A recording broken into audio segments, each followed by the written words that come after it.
I'd like to call to order the Finance Committee for Tuesday, April 4th, 2023.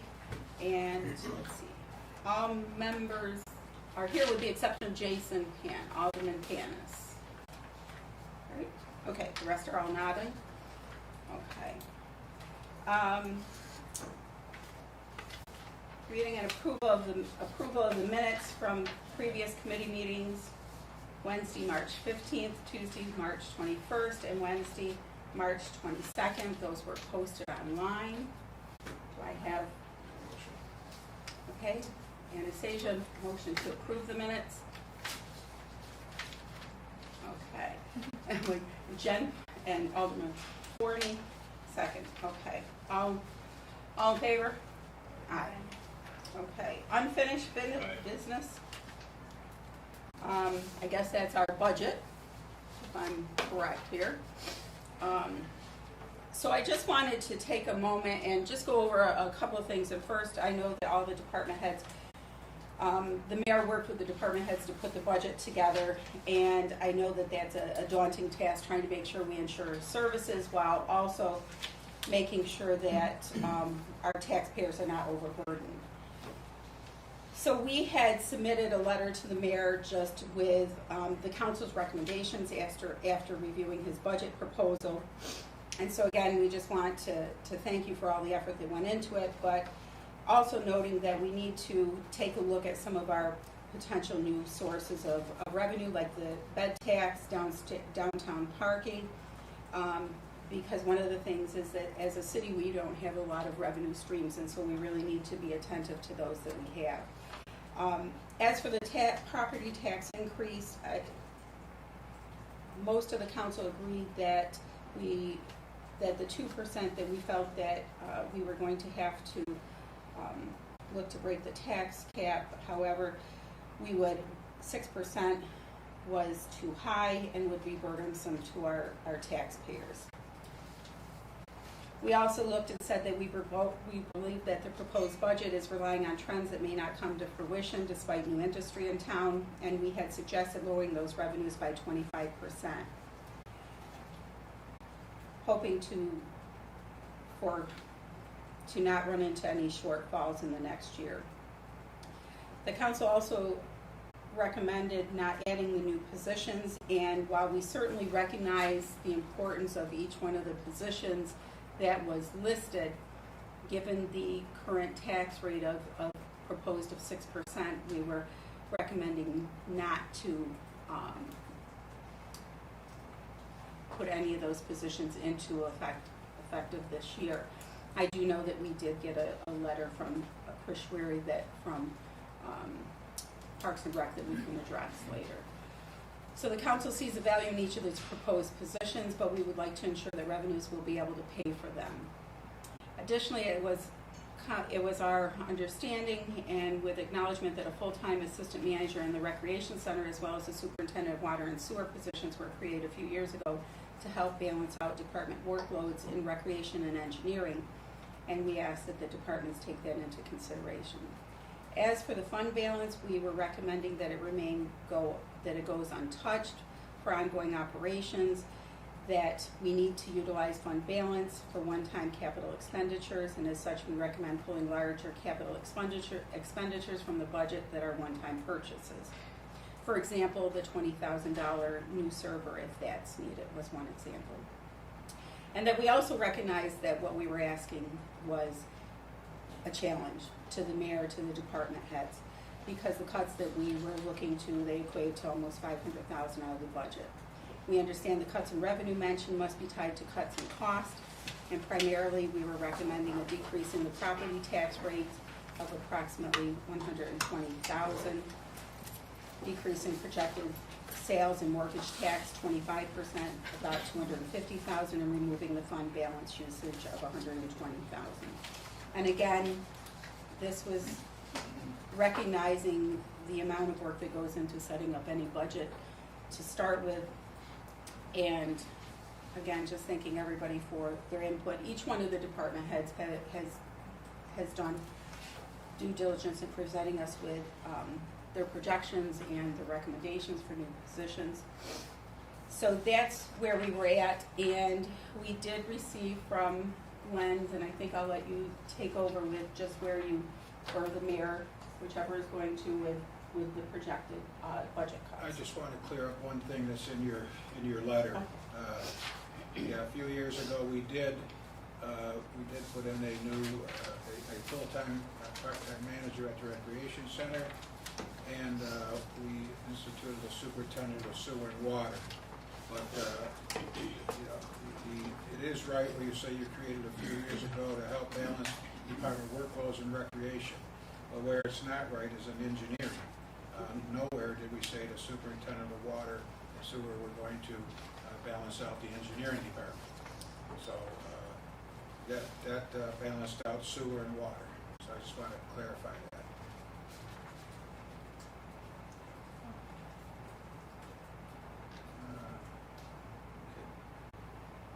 And yes, if I may, we've been busy over the last week. I've met 2 different times with the department's heads, and we have I'm going to have Lens go over the cuts. We provided you with a sheet.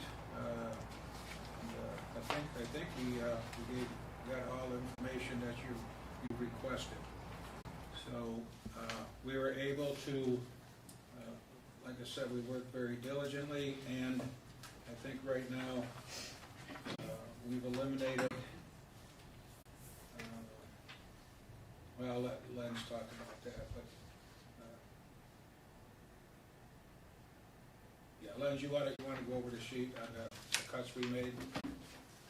Okay, does everybody have this sheet? Oh, can you see me? Did you get a copy of it? Okay. From the revenue side of thing, we cut about 1.83%. From revenue we're supposed to gain, and then we cut that out. Now, the projected revenue right now is $19.6 million. We also have a list of cuts from the expenditures as well, which equate to $367,000. That's a 1.83 cuts from those expenditures as well. Well, we want to preface this by saying that we did reduce sales tax by the, as was recommended, $250,000. We did reduce mortgage tax by 25%, and we backed out $25,000 in revenue from the ice skating rink. Because without the full-time assistant manager at the rink, we will be staffing with part-time, and I think I provided you with 2 letters today that Chris Schueri put together. So we had to back out revenues, and actually I believe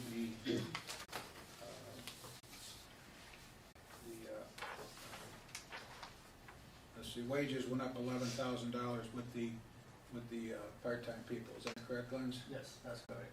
Yeah. Because we took out 1 full-time and added 3 more part-times in the rec center. Because the original amount was $235,000 with 2.5 part-timers. It goes back down to $246,000.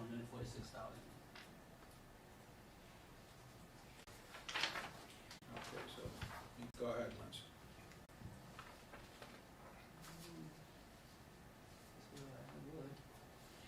Do you have any questions from anybody?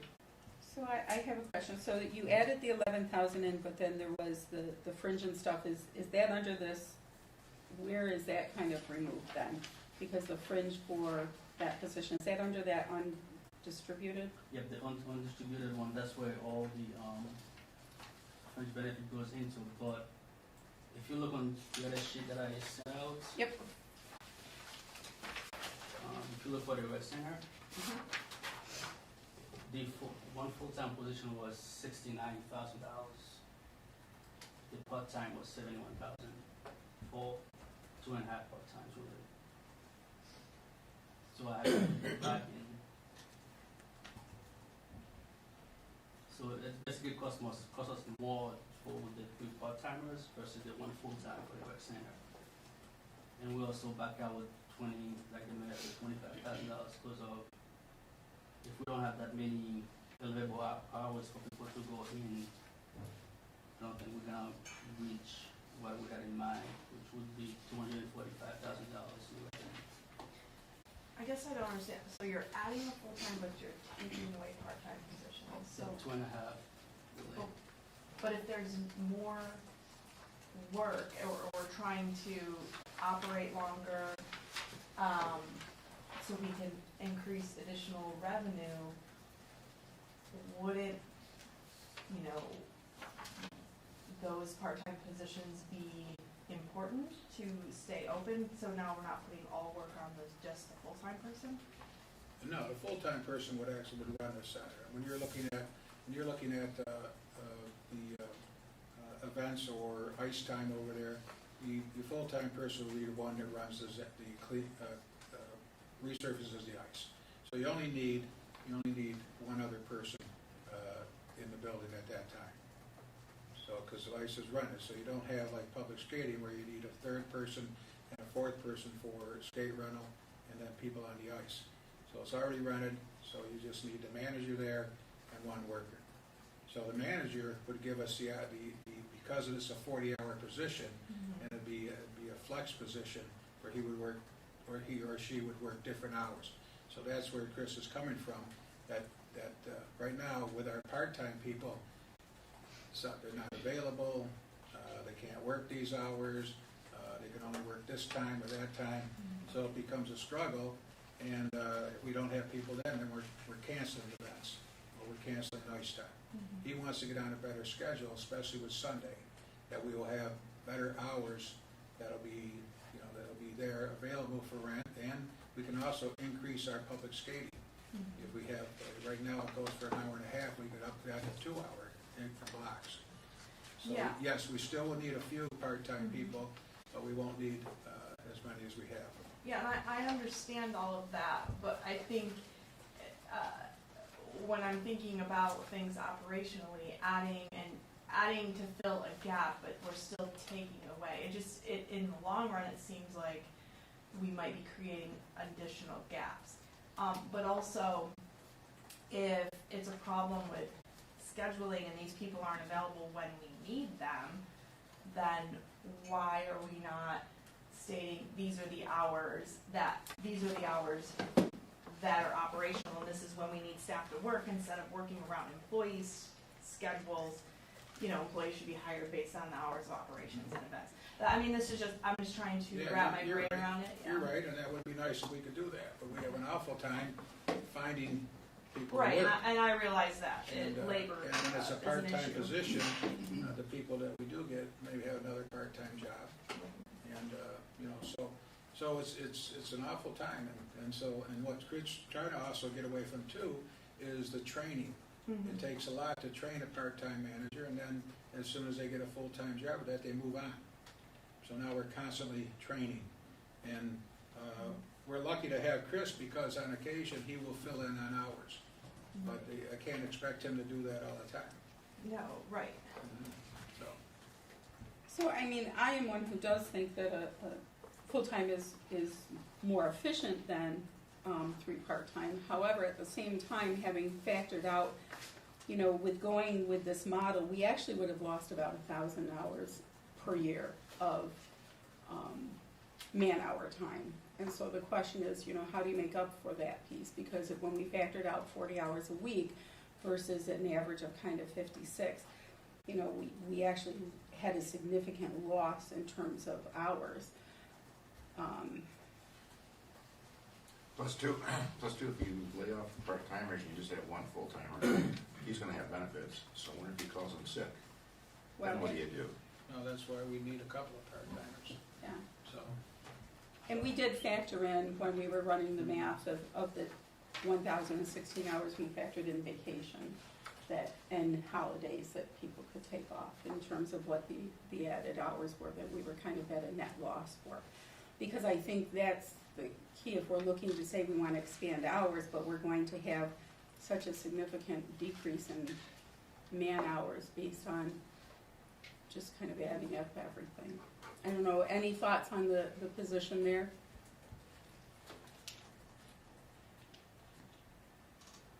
Okay. Hi, well, I'm happy to speak up. So, in all honesty, I see both sides of the argument. I do see the benefit of having a full-time position just from the flexibility. And again, there's a couple of those positions that we talked about that when you eliminate part-time work and then you factor in kind of the added revenues, it essentially breaks even. But I know we can't look into the future. Jen makes some valid points there too.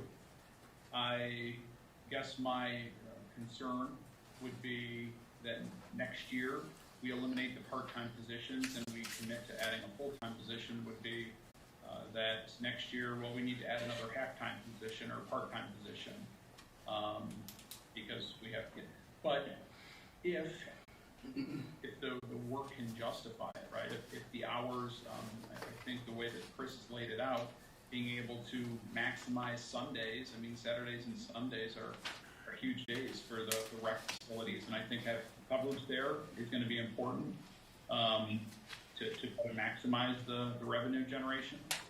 And then the expansion of War Vets Park there, I could see the need for the additional resources. So I really do see both sides with the full-time position at the rec center not actually really presenting the finance. It's not the answer to this budget. It's not. By pulling that out, we lose the additional revenue for Sundays, and then we put back the 3 or whatever part-time position. So that's one that I think I would be able to live with. I think, so, and to your point, and Chris's letter was very, that was well written, he laid it out very nicely, so I appreciate that. I think my point really is, if committing to add a full-time position because of we can maximize revenues in the spaces, is great. I guess the taking away of the part-time positions, because we have a need, right? We have to fill these hours so we can stay open longer and increase the revenue coming in and increase the amount of events that we have.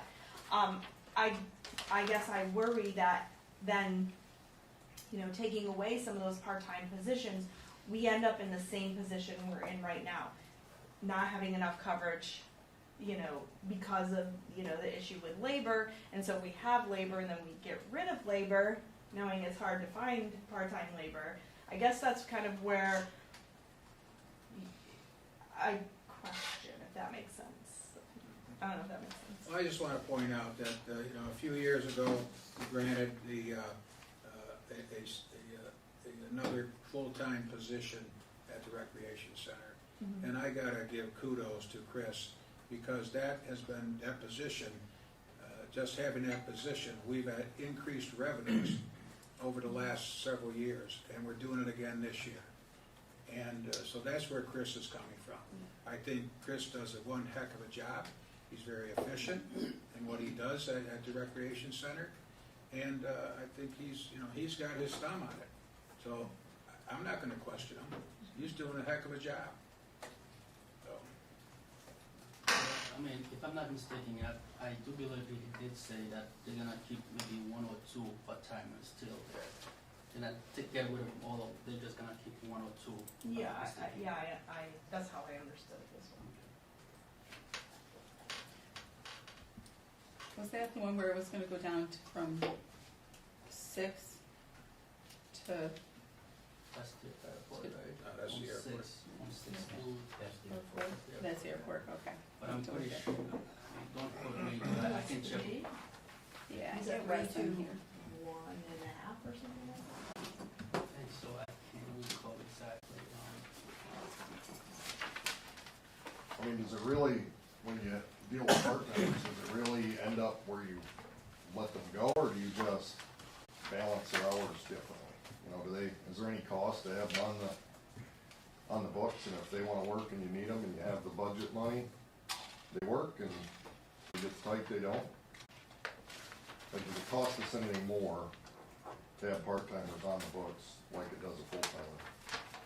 Not really. No. Well, I mean, if they work, you know, because they're not being paid if they don't work. Yeah, So, okay. yeah. Go down to 3 full-time and 2 part-time, from 2 full-time and 4 part-time. Does that sound accurate from what you said? I think Yeah. that's it. Okay. John, are you going to add something? Can you repeat that, Sonia? Were you gonna add something? I thought I heard your voice. I did not speak. Okay.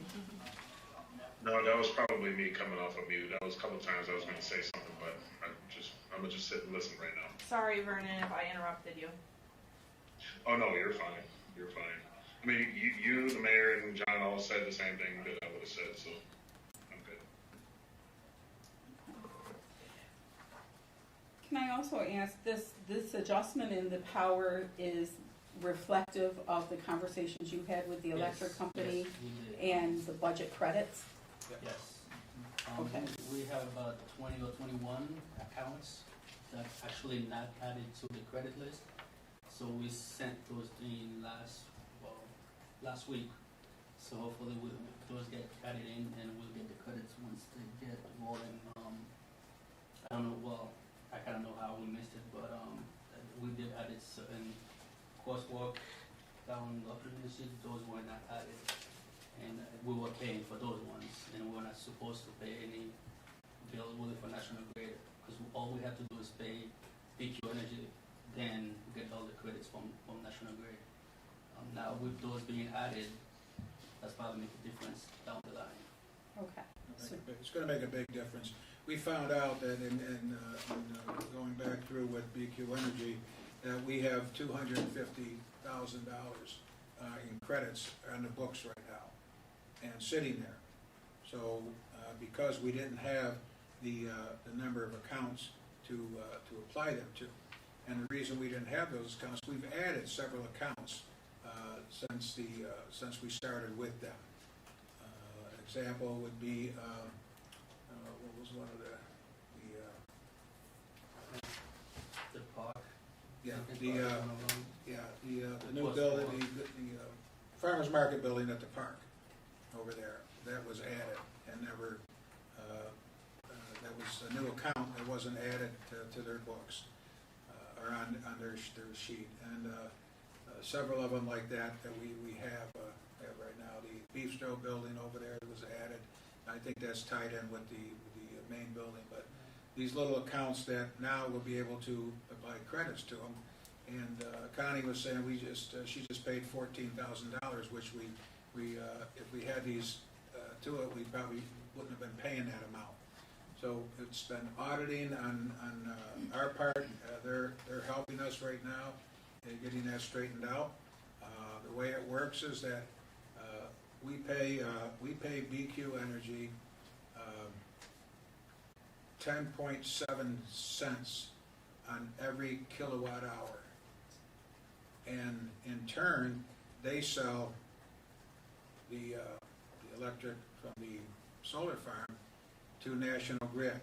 They're now getting 12 to 14 cents a kilowatt hour. So that's where we get our credits. So we pay them the 10.7, and then we get our credits back from, and they're applied to all the accounts. So we believe we have a better understanding, at least Len's and Robert, and DPW, and all that. So we're going to stay on top of that and make sure that we're getting. Also, we've sent them all of our bills, and they're going to take a look at them and see if we're due back, maybe due back something from National Grid on this, because we had credits and we're still making payments. So they're checking all that out, and so. But having said that, that's why we're able to reduce a lot of the energy accounts in all of our buildings, because we know we're now going to be on top of it and getting the credits that will be there. So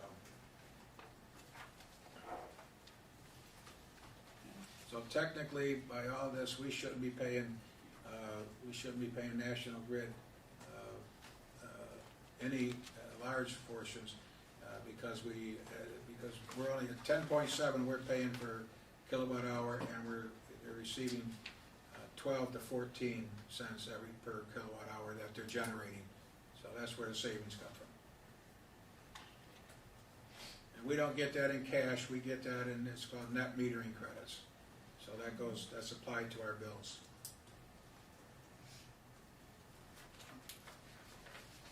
That's a significant savings, so. No, it is, it's, yeah, Huge. it's very significant. Any other questions on the line items? I mean, we do have the decrease in the demo unsafe building, a decrease of about 10,000. The tree program, a decrease of about 5,000. I know we spent time talking about the importance of those programs. I don't know, those are certain things, if we do need something down the line, we don't have enough money, we would have to come back to the council and get the money somewhere. I'm not sure we're only $3,000 at that point, but we had to make some cuts. Fund balance or contingency.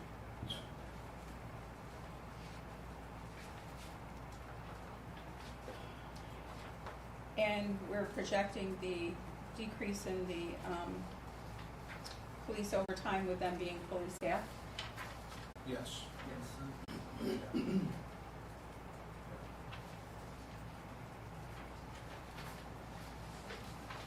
One of the other areas that we undistributed benefit was EE.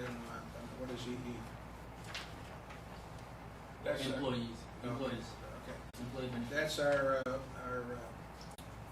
compensation, used stick compensation. We're changing the carrier on that. We were with PERMA. We had several large claims. PERMA really jacked up our prices, our payment, and we would be hit for the next 3 years.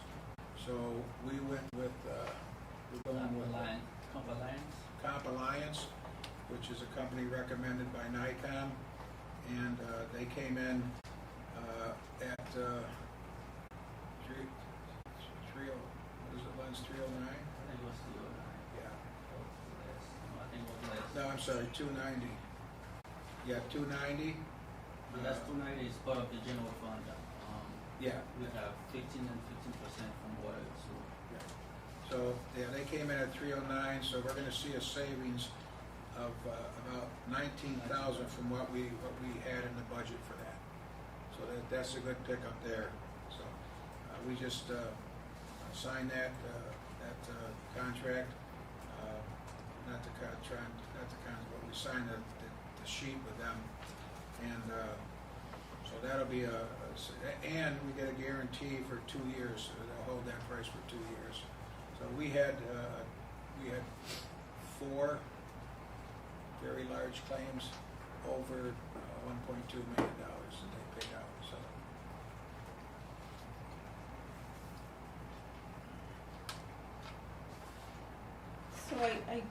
So looking at this, since I see that you had put the 11,000 back in for, or taken, put the 11,000, but this is with, I don't see anything taking out the other positions, so this is with maintaining the other 3 positions. Which one are you referring to? And looking at what you sent us, I can see where, the rec center personnel, where that change was.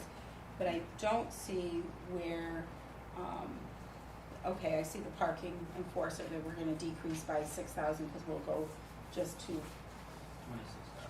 26,000. But that parking enforcement,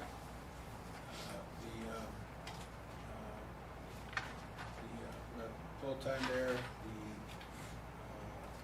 engineering full-time there was taken out entirely, as was the parking enforcement. We kept in the part-time parking enforcement will be eliminated. We had a second position for parking enforcement that would work the summer months, and that was 6,000, and we reduced that. And as for the airport, that was just taken out completely. So I don't think you're gonna see it. Yeah, where do I see it? That's what I'm looking We for. left out you'll see the part-time positions in there. The reason you have the rec center is because we reduced the 25,000 in revenues, and we had to put back in 11,000 for part-time people. So you're not gonna see that at airport, because we took that entirely out, as we did with engineering and the full-time parking enforcement officer. We still left the part-time one in there.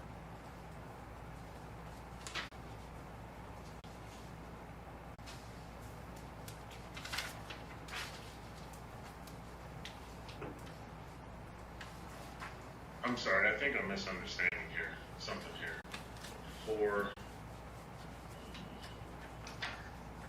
For the rec center,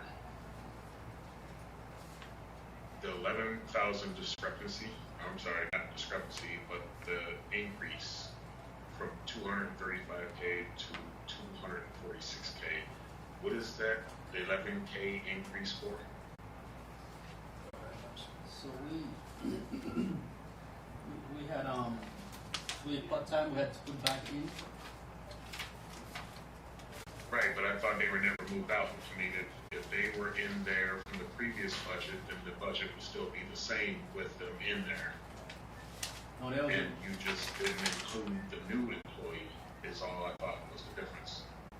no, the difference was the three part-timers that we took out make more than what the full-time rec center person would have made. We took that out and we added back the 11, the three part-timers. That's where your $11,000 came from. I'm confused too with So under the from column, where it says the 235,000, that did not include the part-timers at all? No, that had just one full-timer in there. The part-timer was already out. We took them out. We gave you the $235,000. That was just one full-time, no part-time was in there. Right, but is that not the number from last year's budget line? Because if it is, then that would include those part-timers, unless the part-timers were created throughout the year. Last year was less, if I'm not mistaken. 2013 was 22-23, 23-24 was 23,000, or 235,000, Yes. which was an increase of 22,000 over. According to this second sheet that you gave us, for rec center, you got the part-time employees listed at, for the three part-time employees are listed at $71,744 That's correct. versus a full-time employee is at $69,862. And you're saying that it's, if we go with full-time versus the part-timer, we'd be saving $1,882. So I can't figure out, like Vern, where that $11,000 increase is coming from. It should only be $1,800, right, Vern? I mean, that's what I'm thinking, so that's why I was looking for some clarification in the numbers there. You're saying that's the 71,744 is included in this 246,000, right? Because that's the part-time put back in. Yes. Okay. Somewhere though, we do have fringe removed to the tune of, I mean, one thing you should know though, the fringe, we still pay fringe benefits for the part-timers. The only Right. thing we do not pay is the health insurance and the MSA account, they don't get. But as far as FICA, workers' comp and New York City retirement, they all can get those ones too as well. but that's a difference of about 7,000 in fringe that if we took them out, it's not anywhere on here. Right, because the full-time would get $24,862.50 in fringe. The part-timers are getting $16,020.66. So that's, because I think that's why I'm asking because we have not only salary decrease, but we have fringe decrease by not having these positions. That's what I was asking.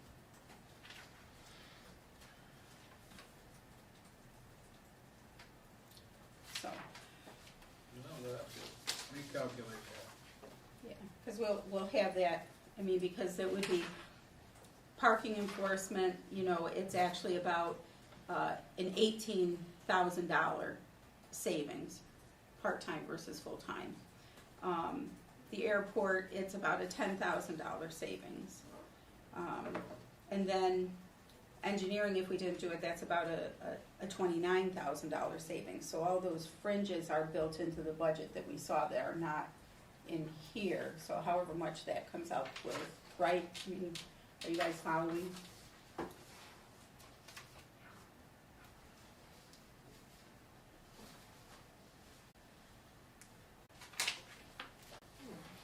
Does that make sense, Lance? This is where these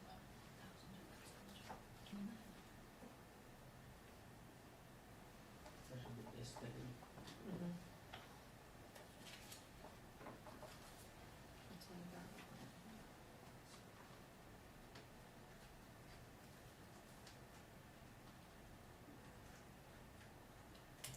Because that's about $54,000 right there with fringe. That's not kind of taken off over here. It looks like from the letter you got from Chris, where he came up with that $11,000, he did not include any fringe benefit, he just looked out the base salary. Right, That's where his $11,000 came from. right. But looking at the numbers you gave us, by deleting or by not including those positions, that's additional $59,000 worth of fringe that should come off the budget, or 54,000 about, 54.5, right? That should come off the budget, correct? Because if we're not adding positions, we're also removing fringe with salaries and positions. Does that make sense? Even though that, I mean, there still will be some fringe benefits. Right, that's part-time, subtracting yeah. from the part-times. Okay, I see what you're saying. I gotta take a look at the, Based on the sheet you gave us. yes, I Yeah. see that, yeah. Okay, gotcha. But I think we have a set, rate for the capitalization. I think it's a set number for right now, but we already have the rate. I think it's 1 point something, 1.9. One second. Because regardless of how many employees we have, like, it's not going to change. Okay. We have 1.9, For which one was it? if you go under page 32 from your Mhm. budget request.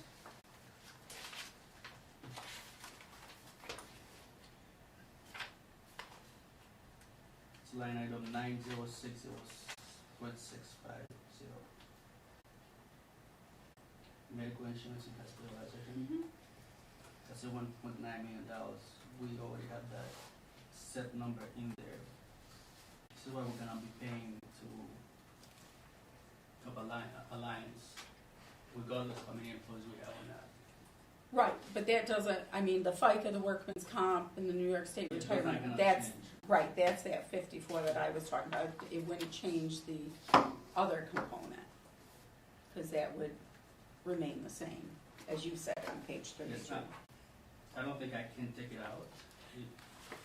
So if I take it out of that amount, if I get the bill, I'm not sure we'll have enough. money to Not, cover it. not taking it out. As we're looking at the budget, if I've decreased positions, and we said, well, if we say, for example, we're not doing those 4 positions, and we look at the fringe benefit that you have over here that you're paying in, that's money you're not gonna be paying in, right? Yeah. To the tune of $54,590 or thereabouts. So that's where I'm looking to say, right, we need to also capture that somewhere in terms of, because that's a fee we're not gonna have if we choose not to, have those positions.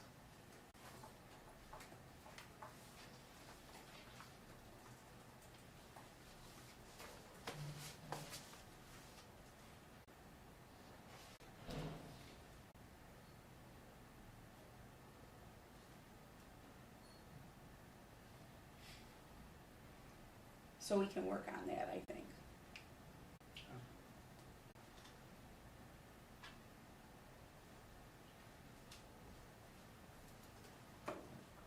Any other questions or thoughts on what the mayor and Len's proposed to us in terms of the cuts?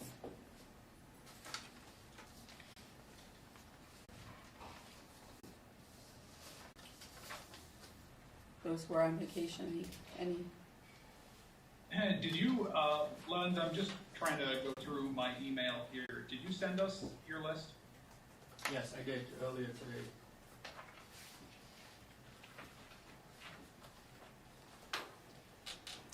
It was the Yeah, I sent the first first email. email. Yeah, Yep. it was the It first has the email. list of cuts and the first set of proposed positions. And then I did ask Lenz to just run some numbers for us based on the projected tax increase, how much of that was related solely to the increase in the salary and the fringe lines for all positions, right? So we could have a good sense of that, because there's some contractual things that we don't have, that won't change. And so knowing what those are is helpful too, I think. And I think that's helpful for people at home to understand our salary budgets and stuff.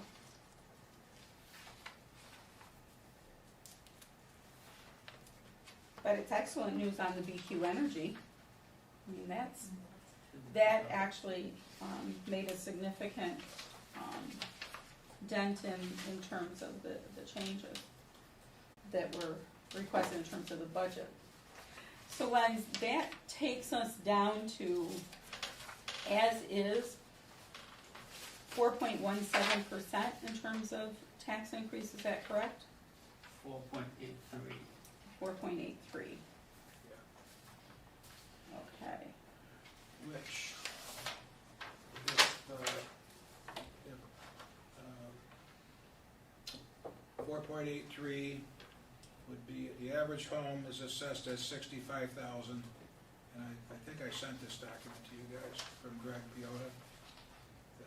So 4.83 would be between the 4.5 and 5. 5 is $50,000 a year on a home valued at 65,000, and 4 is 45,000, or 4.5 is 45,000. So you're looking at about $48 a year increase in someone's taxes whose home is assessed at 65,000. That's the average home in Olean. But if you get up to Stardust and you get up to Seneca Heights, you're talking about $170,000, $180,000 homes. What's the tax increase? Well, we can go on Well, I think you could just double it, right? So I mean, if you, yeah, $100,000 home would be roughly, say around $82 a year, and $200,000 home would be approximately $160 a year increase. So hey, Bill, what was the first numbers you gave us? You said for a assessed house at what? What was the assessment? 68,000? 65,000. And is that the average? That's the average. That's the average home in Olean is assessed at 65,000. Okay, and you said their bill would go up by $48 for the entire year? About, yeah, roughly right, approximately $48 for the year. So 130,000 would be 96 a year then, and you can kind of do the math from there. If I did, I thought I sent this document out to everybody, but if I didn't, I'll send it out tomorrow to Okay, you. So, thank you.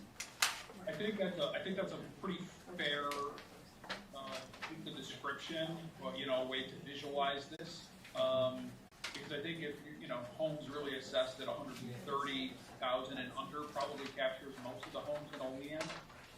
So you're looking at 48 increase or a 96 increase to be able to provide the services without major cuts that would ultimately affect services. So it's something to consider because the alternative, I had this conversation with Bill, is to cut into, and I think Jason brought it up, I don't wanna take Jason sent out an email to the group, and well said, you start going for massive cuts all over, now you're gonna start cutting into the services, you know, that we rely on in our community. Couple questions. You're saying taxes are proposed now at 4.83%. If you're reducing the budget by 1.83, am I reading this wrong? Just correct me if I'm wrong. If you're reducing the budget by 1.83%, when you minus, so yeah, that's what I'm saying. Shouldn't it be 4.17%? Yeah, it should be 4.17%. Yeah, that's what I wanted to clarify. Because I was getting confused. So that right now the proposed tax increase is 4.17, not 4.83. What he's saying is the 6% minus 1.83, is that an accurate reflection?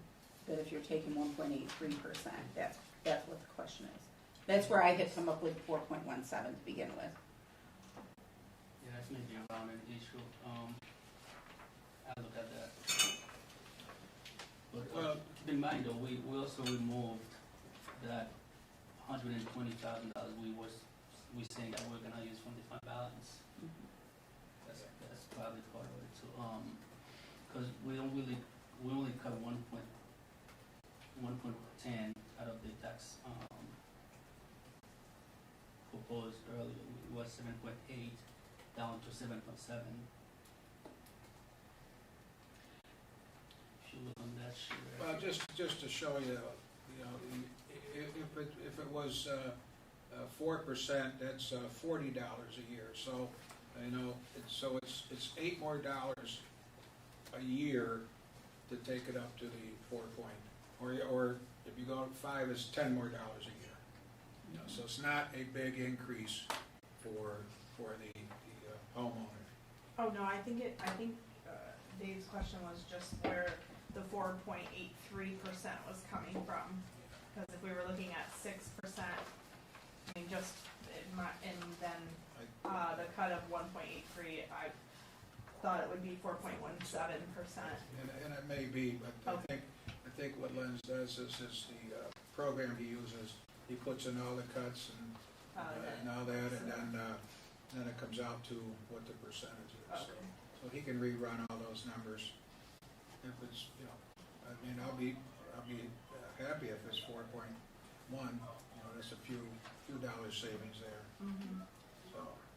Yeah, I think. Hey, Lens, just so you know, I'm looking at this spreadsheet, and as I click on the cells, they all have a formula in there, but when you get to the one that has the 4.83, there's no formula. It's just typed in, so that may be a typo. It may very well be 4.17. I'll check. I don't have my computer with me. I'll check that when I get it back out. Thanks. Yeah, and looking into where we're decreasing the fringe to compensate for those positions, Yes. because that should be on top of this 189, that should be another like 54,000 off.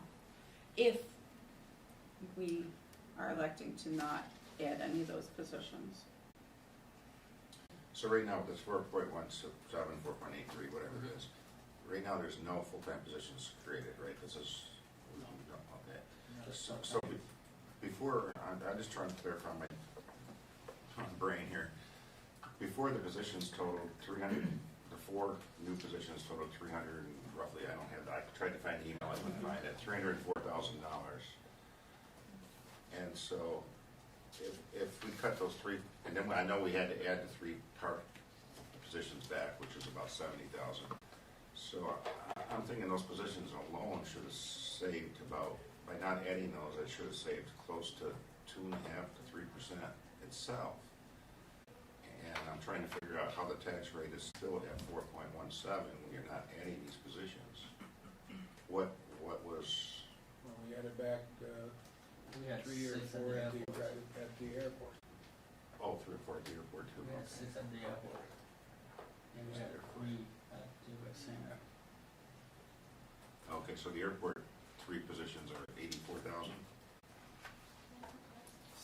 Yeah, the 4 positions, 84, 624. So you'd have to add back the 84 plus the 71. Right. And then, parking enforcement, 26. That would be 33 different spots. then you said you're taking, did I hear you say you're not using the 120 that you originally proposed out of fund balance? Yes, we took that out. Okay, and I'm just wondering, why would you take that out? Because we got $800,000 more in fund balance than we thought we had. So I'm thinking, when it's, that 120,000 would be like 1.5%. That's, It was at our recommendation Oh, did we recommend that? in the letter Okay, I didn't see that. to be able to utilize it for other capital projects and one-time expenditures that maybe we could pull out of the budget to utilize for that. So that was part of our request to Lens and the mayor. and then you gotta remember, we reduced revenues too. You know, just to talk on that subject, you know, as long as I've been on the council, the comptroller's office recommends that we do not use fund balance to make our budget balance. That fund balance is there for an emergency reservoir, and let's be honest, I think there's still a good deal of uncertainty with regards to the sales tax revenue, even though I appreciate we reduced the projections by 25%. There's still uncertainty there, and if we miss that mark, the fund balance is a source of a safety net there. But also, Dave, in our letter, we asked the mayor to pull out of the budget larger capital investments like, you know, $20,000 for servers, things like that, that are one-time purchases that we would be better off to just use our fund balance for and buy them outright, not to mention all the different capital projects we still have to decide on whether or not to fund. If you recall, because you were on the council the last couple of years, with COVID, we held a 0%, I think it was 2020, we held a 0% tax increase. We relied essentially on our fund balance to offset that year, or it was 21, maybe it was the 2021 budget, perhaps. You know, and then what was it last year, Mayor? We pulled 300,000 out of fund balance. So again, I'm just very cautious about making a consistent strategy using that. And I think this is a better way to do it. I understand the optics, 4% versus 4.8%. You know, there might be some additional, you know, means to get there, but I'm very cautious about using fund balance again. Well, that's just where, and I respect your opinion, John, but that's just where I differ. I mean, we're looking at the fund balance right now at $2.366 million, and if the mayor left the 120,000 in there that he had originally proposed, that would bring that 4.7 down to around 3%. 3%, I might be able to be a little bit better palletized, and I would probably vote for a 3% increase. And use the $120,000 surplus, and it's still going to leave us with $2.12 million for emergencies. I'm looking at the wall right here where the fund balance is listed. Is that the water, or is that the General fund is 2.366. I don't know if you can see that from your camera or not. That's when we increased it, when we closed out capital projects and added the 108,000. Then we subtracted the 108,000. Or subtracted because we had to pay, that's right. Yeah, so our Did new balance. Did we subtract the 175 and we just, That's it right there. It's up there, that's those three up there, that's 175. okay. Just want to make sure we had that on the board, so. Yeah, so the current balance right now is 2.366. I mean, even though it's 2.66, but that's not even the 15% the council had voted on, because we have to keep a reserve of 15% of the budget. So That's not even the 15%. So we're shy of that. we're shy of the 15%, Mayor. Yes. And Dave, I totally, again, I respect your view and your opinion, but the catch is, let's just go back in time for a minute, and when we raise 0%, we use 100% of the, we pull from the fund balance to offset the increase. Those are compounded increases, right? So the opportunity to do that 2% increase in the tax rate from that year is lost. That means our costs have gone up quicker than our revenue sources. So every time we do that, it's a losing game, right? It's mathematically, you're relying on your savings account to make your minimum payment on your credit card bill. And that's, just for the sake of optics, it's a bad look. I'd rather spend that fund balance on fixing infrastructure or upgrades to a park or something that's a one-time cost. That's just, again, that's my opinion on that. But I hear you, and I appreciate that opinion.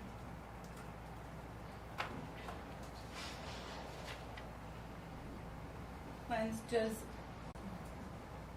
this adjustment includes also all the adjustments to the fee structure to include the Chief Richardson talking about increasing the fee for like special events to 65,000. There we go. We're really making revenue now. Yeah. $65 an hour for special events.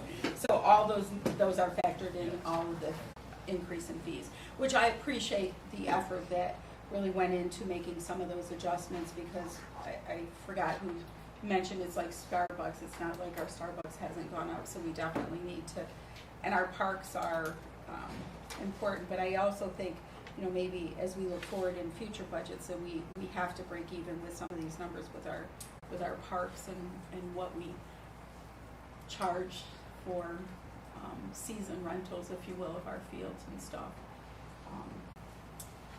Okay, other thoughts on the kind of the breakdown or anything else that we were sent? I do have a quick follow-up, and I don't know if this is possible, Len or Bill, but in years past, Fred would give us a rough consensus on where the fund balance would come out this year. Do we have a feel if we are going to add to our fund balance or pull from our fund balance at the end of this year? And do we have an idea of perhaps how much? Really, what do we have? April, May. We've got 2 months to go. Do we have a consensus there? We should. I don't know the exact number, but I know we should. And I don't expect you to have it. I don't expect. I see that the mayor's gotten some stuff down. So maybe, Lens, if you and Bill, just to give us a rough. Again, I know it's a real difficult forecast 2 months down the road, but do we have at least a feel? Maybe you can let us know tomorrow or something. Will do. Where we stand there. Because to Dave's point, if we are adding a couple $100,000 to fund balance, then to use 50,000 or something like that to get it to 4% or 4.1% or whatever that magic number is, then could probably go with that. But to pull out hundreds of thousands, I don't think it's a sustainable strategy. I look at that tomorrow.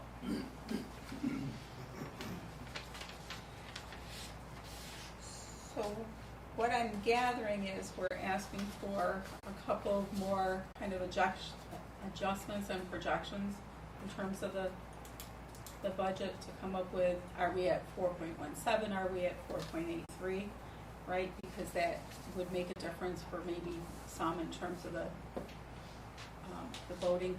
And I'm guessing the PL, that is to vote on the budget, right? Is that what's listed on there?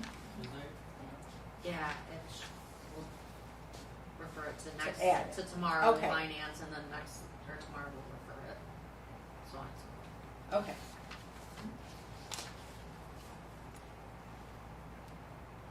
anything, I mean, is there any other discussion you guys want in terms of any of the positions or anything? No, I guess you said the positions were, the full-time positions were cut, and you added part-timers back. And if I'm correct, and you're gonna check it out, we're at 4.17%. And I know John and I are in disagreement, but, I mean, if we use some of that fund balance of that 2.3 million, we could get it down to 3%. I would probably support the budget. I've been getting several phone calls. I know I live in an older section of town and people are on fixed incomes, but I've been getting several phone calls where people are just irate about the taxes going up as high as they are proposed. And if we could use a small portion of that fund balance to get that down to closer to 3%, would make me and I know my residents a lot happier. I don't know how the other aldermen feel or how JR feels, but I just think there's a little bit more work we could do to get it lowered. And John came up with a great idea. Maybe we will have some extra money by April, May from the current budget. All right.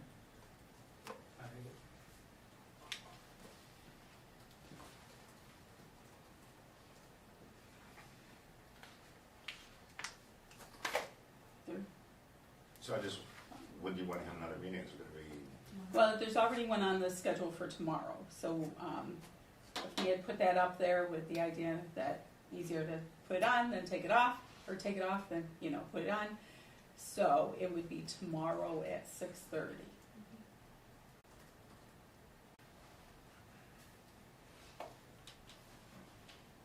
Okay, those who are And on, I will not be here tomorrow. well, you'll be sorely missed. You give me your proxy? Absolutely. Or your fingers crossed. Okay, anything else we want Lenz or the mayor to do between today and tomorrow on this? Okay, well, see, it wasn't even midnight. Okay, let's see. So we do have new referrals for consideration, but we We're gonna defer that. need a motion to postpone. We need to a motion to tomorrow. postpone that. I'll make that motion. Okay. Alderman Forney, do we have a second one? Second. Click, did you say click? I said second. Oh, I was like, that's a new one, Jason. Okay. Done. And Alderman It works. Candace. Okay, all in favor? Aye. Aye. Committee reports? None. None. Need a motion to adjourn? Oh, look at you, you are all over it today, Alderman Forney, do you want? Second. All right. It goes too fast. All in favor? Upstairs. Aye. Okay. Anything